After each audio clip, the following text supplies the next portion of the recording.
ओम नमः पार्वती पते हर हर महादेव। आज हम थ्योरम सॉल्व करेंगे दो। पहला है angles opposite to equal sides. कहता है angles opposite to equal sides of an isosceles triangle are equal. कह रहा है कि ये दोनों देखिए, एक ट्रायंगल है जिसका ये दो साइड इक्वल है। Angles opposite to equal sides, ये दोनों साइड इक्वल्स है, तो ये दोनों, इसका जो अपोजिट एंगल है वो भी आपका क्या होगा, वो इक्वल होगा। तो देखिए इसको लिखेंगे जो let ABC be a triangle, be an isosceles triangle. Isosceles triangle है तो ये दोनों side in which A B equal to A C, ये दो साइड बराबर है। आइसोसेल्स ट्रायंगल में दो साइड हमारा क्या होता है, तो बराबर होता है। Then we have to prove, देखिए थ्योरम में दिया है जो angles opposite to equal sides, ये दोनों साइड इक्वल है तो इसका अपोजिट एंगल, तो यहां पर AB इक्वल टू AC, तो AB का अपोजिट एंगल C और AC का opposite angle B। We have to prove angle C equal to angle B। एक कंस्ट्रक्शन डाल दीजिए। कंस्ट्रक्शन में हम क्या कहेंगे, draw the angle bisector of angle A that meets BC at D।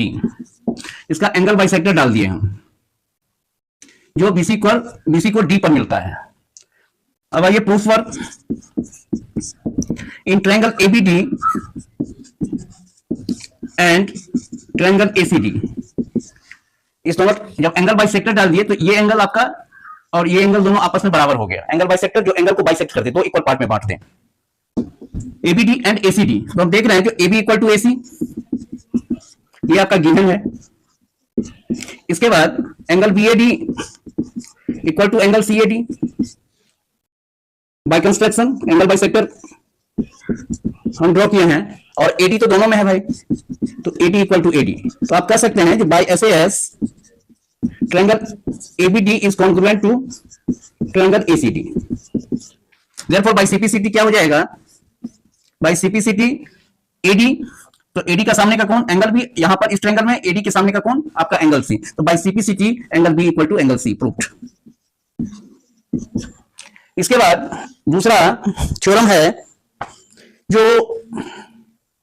The sides opposite to equal angles of a triangle are equal. The sides, इसको भी prove कर देते हैं। दूसरा थ्योरम कहता है the sides opposite to equal angles are equal.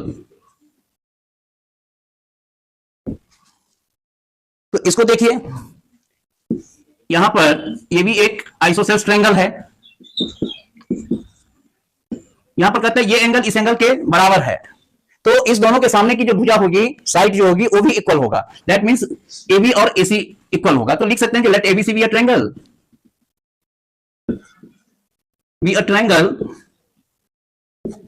In which angle B equal to angle C। ये just ये जो थ्योरम हम किए थे इसका अपोजिट है। Then we have to prove, क्या हमको प्रूव करना है, एंगल B के सामने का भुजा AC, एंगल C के सामने का साइड आपका AB है, तो AC equal to AB।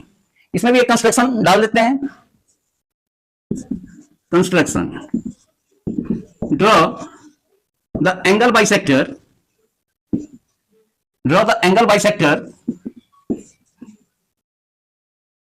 Of, ये हमको प्रूव करना है, ये आएंगे हम वहां पर। Draw the angle bisector of angle A that meets BC at D। यहां से आप एक एंगल बाइसेक्टर डालिए तो ये एंगल आपका क्या हो जाएगा, इस एंगल के बराबर हो जाएगा। Angle BAD equal to angle CAD हो जाएगा, ये एंगल इस एंगल के बराबर हो जाएगा। एंगल बाइसेक्टर का काम ही है जो एंगल को दो बराबर भागों में बांट देना। अब आइए प्रूफ।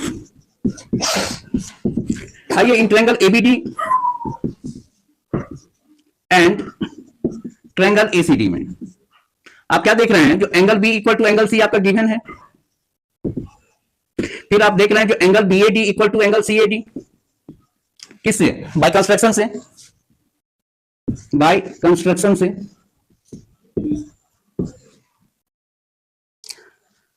और एडी इक्वल टू एडी, ये आपका कॉमन है, AD equal to AD, that is ये आपका कॉमन है। तो आप कह सकते हैं जो बाय एंगल साइड, तो that is by AS triangle ABD is congruent to triangle ACD. इसीलिए बाय सीपीसीटी अब दोनों ट्रायंगल कॉन्ग्रुएंट हो गया तो क्या होगा, जो एंगल डी पर जो कोण बन रहा है इसके सामने की भुजा एबी है, यहां पर एंगल डी पर जो कोण बन रहा है उसका सामने की भुजा एसी है। तो आप कह सकते हैं जो एबी इक्वल टू एसी, क्योंकि आपका क्या हो जाएगा, बाय सीपीसीटी से हम ये निकाल सकते हैं जो angle ADB equal to angle ADC, ये दोनों, ये भी लिख दीजिए angle ADB equal to angle ADC, by CPCT ये भी है। और जब ये दोनों एंगल है तो ये भी कॉन्ग्रुएंसी का ही है, सीपीसीटी का ही पार्ट है, तो एबी इक्वल टू एसी। इसको एएस से भी हम प्रूव कर सकते हैं, हमने एएस से प्रूव किया है। एएस में देखिए दो इस ट्रायंगल का अगर एबीडी का अगर लें तो ये दो एंगल और ये तीसरा एंगल, तो बी इक्वल टू सी है ही आपके पास, angle B A D equal to आपका एंगल सी ए डी है, इस दोनों का सम कीजिएगा तो angle B plus angle B A D equal to क्या हो जाएगा, angle C plus angle C A D, ये हो जाएगा। तो एंगल एडी, तो angle ADB equal to 180 degree minus angle B plus angle B A D, और angle ADC बराबर 180 डिग्री, क्योंकि त्रिभुज के तीनों कोणों का योग आपका 180 डिग्री होता है सम, एंगल सम प्रॉपर्टी से, तो that is equal to angle C plus angle C A D. तो लेकिन ये क्या है, इसी को हम थोड़ा सा और आगे यहां पर बढ़ा देते हैं, that is equal to 180 degree B plus angle B A D equal to angle C plus angle C A D. तो इसके बदले आप लिख सकते हैं जो angle B plus angle B A D, तो इससे आपको क्या आ गया, angle ADB equal to angle ADC, ये दोनों एंगल हमने इक्वल कर दिया। तो अब देखिए एंगल एडी आपका दोनों में है और ये एंगल बाइसेक्टर है, तो ये एंगल है ही आपका, तो एएसए से भी आप प्रूव कर दीजिएगा। तो इसके बाद क्या होगा, बाय सीपीसीटी आपका एबी इक्वल टू एसी आ जाएगा। तो इस हिसाब से भी आप थ्योरम को प्रूव कर सकते हैं, जो तरीका आपको पसंद हो वो तरीका अपनाइए। आज के लिए इतना ही, थैंक यू।